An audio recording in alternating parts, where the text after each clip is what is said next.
Hi hello welcome to TheJo family. இன்றைக்கி நம்ம சேனலில் வடை மோர் குழம்பு எப்படி பண்ணலாங்கிறத பார்க்கலாம். வாங்க வீடியோக்குள்ளே போகலாம். அதுக்கு ஒரு பாத்திரத்தில் ஒரு அரை குழிக்கரண்டி எண்ணெய் ஊற்றிக்கோங்க.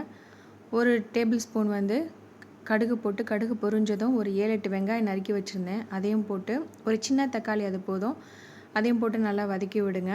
அரைக்கிறதுக்கு பார்த்திங்கன்னா நான் அரை மூடி தேங்காய், ஒரு 4-5 பச்சை மிளகா, இஞ்சி பூண்டு, ஒரு 2 ஸ்பூன் பொட்டுக்கடலை, ஒரு அரை ஸ்பூன் சோம்பு, இதை நல்லா அரைச்சிக்கோங்க.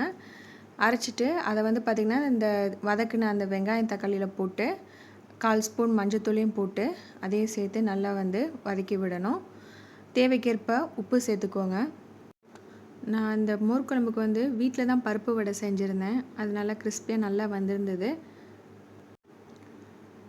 நல்லா வதக்கி விட்டுட்டு அதில் நான் 2 டம்ளர் தண்ணி ஊற்றிக்கிட்டேன்.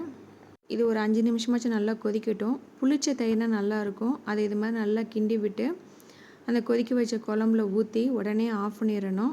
நம்ம நறுக்கி வச்சுருக்கிற கொத்தமல்லி இலையும் அதில் தூவிடுங்க. லாஸ்ட்டில் நம்ம பண்ணி வச்சுருக்கிற அந்த பருப்பு வடையவும் அதில் சேர்த்துருங்க. அது ஒரு 15 நிமிஷமாச்சும் அது ஊறி இருக்கணும். அப்போ தான் நல்லாயிருக்கும். நம்ம சாப்பிட்றப்ப அது நல்லா மெதுவாக நல்லா இருக்கும். என்னோடய வீடியோஸ் எல்லாமே பிடிச்சிருந்ததுன்னா என்னோடய சேனலுக்கு ஒரு சப்ஸ்கிரைப் பண்ணுங்கள். என்னோடய வீடியோஸ்க்கு லைக் போடுங்க.